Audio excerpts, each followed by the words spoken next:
Hello, I'm Diane Ramus, recipient of the 2013 Woman of the Year recognition by the Berkeley Business and Professional Women's Chapter. Now I'd like to welcome Chancellor Christ from UC Berkeley. Chancellor. Good afternoon. I want to thank you for inviting me to share brief remarks on the occasion of the centennial celebration of the Berkeley Business and Professional Women's Club. As the leader of a Berkeley institution that has reached this milestone, UC Berkeley celebrated 150 years in March of 2018. I know that it takes a special kind of leadership to steer an organization over a century in this city and in this country. So before I go any further, I want to salute and thank you for your persistence in pursuit of a world that embraces and nurtures women as professionals and leaders, and your advocacy to eliminate discrimination.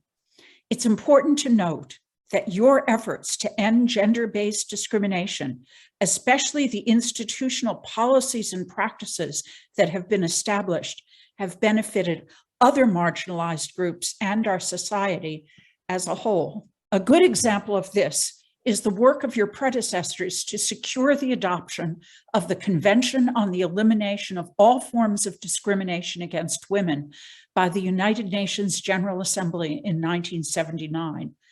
The General Assembly's acknowledgement of the urgency to take concerted action, along with the subsequent steps to translate the Convention's goals and objectives into an international treaty, which was signed by nearly 100 nations within the decade, has had a profound impact on the lives of women, their families, and all who benefit from the leadership that women take when they're free to participate in civil society.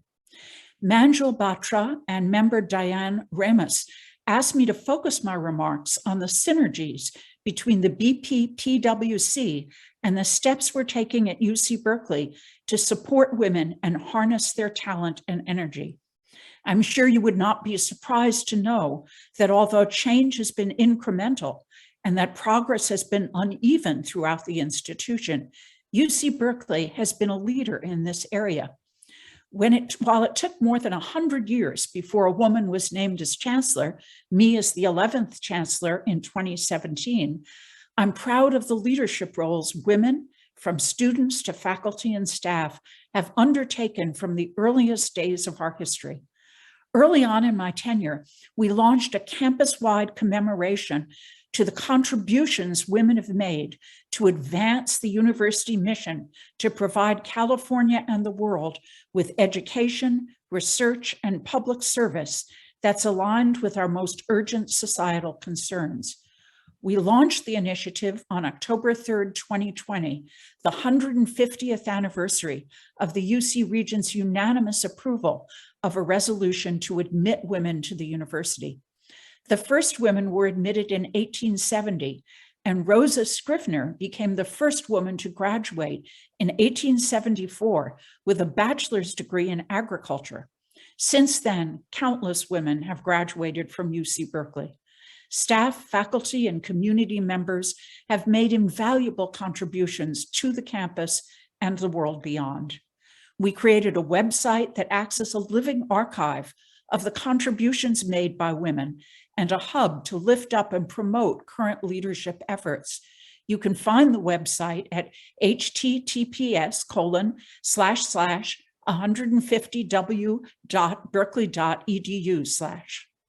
The website tells the story of women's leadership at UC Berkeley in such a comprehensive manner that I want to use the time I have left to recognize a few of the efforts the Berkeley chapter and the California Federation of Business and Professional Women have done and are doing to meet the needs of girls and women.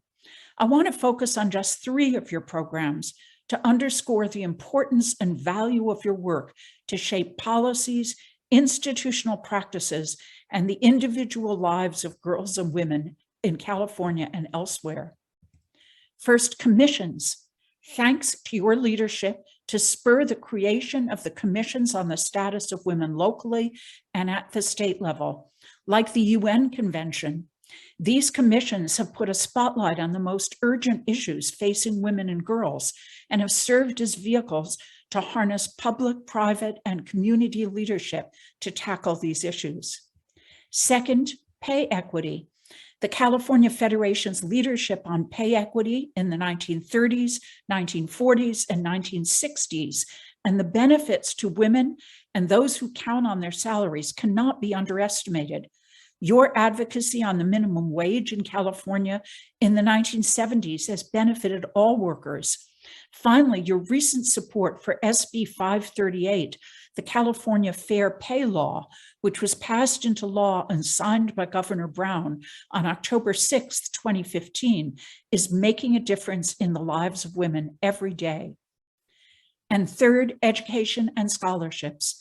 The California Federation's leadership to create a scholarship for women from the Philippines to undertake graduate studies in California, and the most recent establishment of the California Business and Professional Women's Education Fund loan program are greatly appreciated.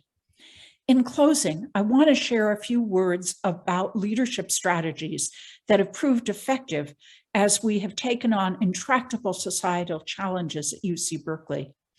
When you are at the helm of a university or any public good institution, you approach daily with proposals to address a specific harm or strategy to meet the needs of a specific group.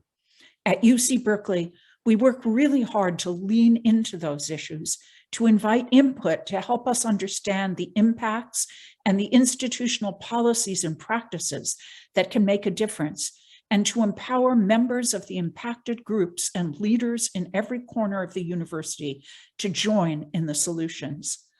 Leadership that creates the conditions for inclusive problem solving and creative innovation is critical if we're to move from a society that's characterized by winners and losers to one that benefits from the talent and energy of all, focusing on practical steps that have clear benefits for individuals and groups, while we work on institutional changes, and celebrating progress is key to our success in the short and the long haul.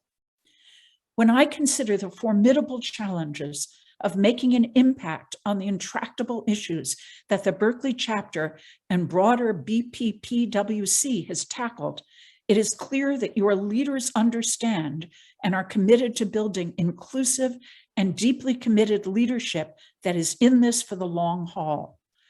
I know that building an impactful and sustainable organization requires intentional leadership. Before I close, I want to take a moment to thank President Maria de Sousa, Vice President Sharon Braun, Secretary Patricia Daniels, Treasurer Manjul Batra, and Young Professional Chair Usha Gangal for your service to the members and the mission. Bringing together past and present leaders, as well as your intentional efforts to build the next generation of business and professional women, should prove invaluable as you embark on your next phase of leadership and action. I wish you well in the next 100 years. Thanks again for including me in your centennial celebration.